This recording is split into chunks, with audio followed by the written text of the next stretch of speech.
Turpinājums tēmai, kā nepadoties ceļā uz sapni, ja visa pasaule ir pret. 6 lifehaki. Un turpināsim ar bailēm.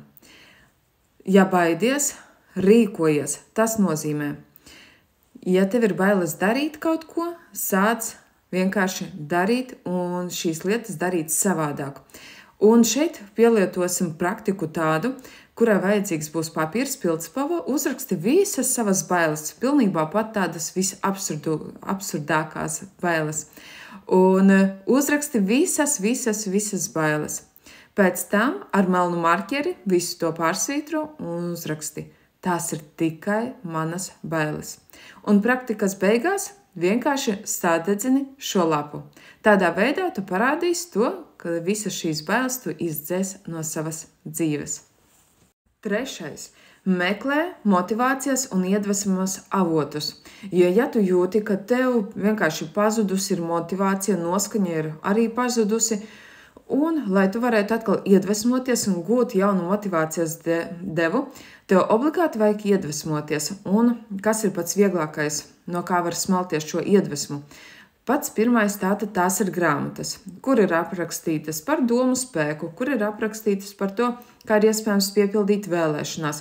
Un viens no autoriem es minēšu kā Joe Dispenza, Džons Keho, Luisa Heja un vēl daudzi citi autori. Tāpat tu vari iedvesmoties un motivāciju sasniegt, skatoties filmas, piemēram.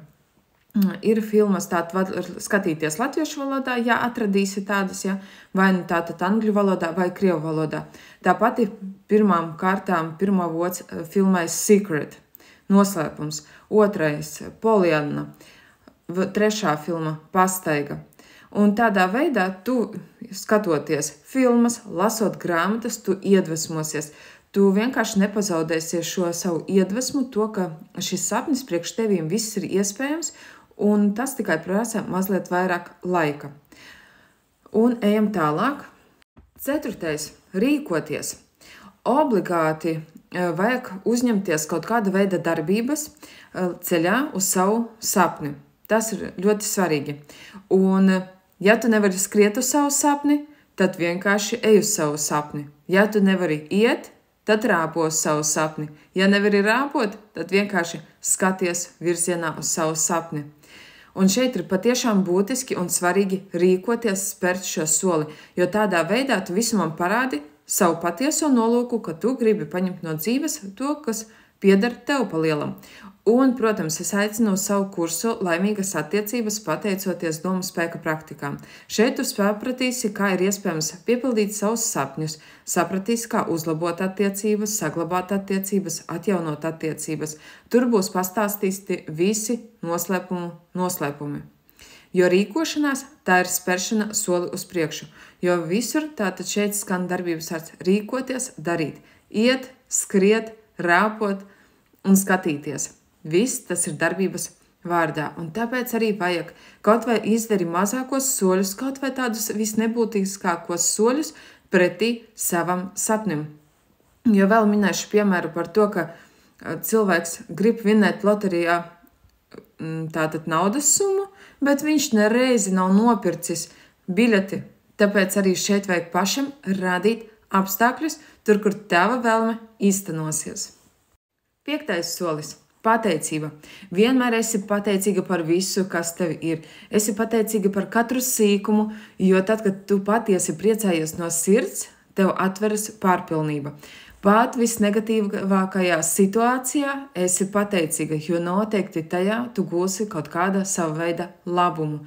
Vienkārši esi pateicīga par visām lietām. Gan sīkumiem pamanīsi sīkas lietas, gan arī pēc tam pamanīsi arī globālas lietas. 6. punkts. Uzticies visumam. Tas nozīmē to, ka tu esi izsapņojusi, vizualizējusi savu sapni, tu pilnībā veic darbības savu sapņa īstenošanai un vienkārši atļaujies un uzticies visumam, ka viņš visu sakārtos pašā labvēlīgākā veidā tev un apkārtējiem cilvēkiem.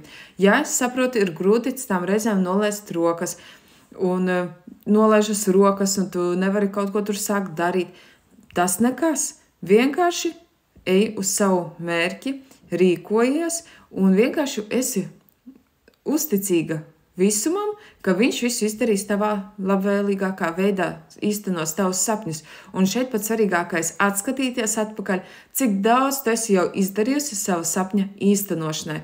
Un tad, kad tu paskaties atpakaļ, cik daudz darba ir veikts, tas nozīmē, ka jau tūlītās jau piepildīsies tava vēlēšanās. Vienkārši cītīgi ej uz savu sapni un izbaudi katru dienu.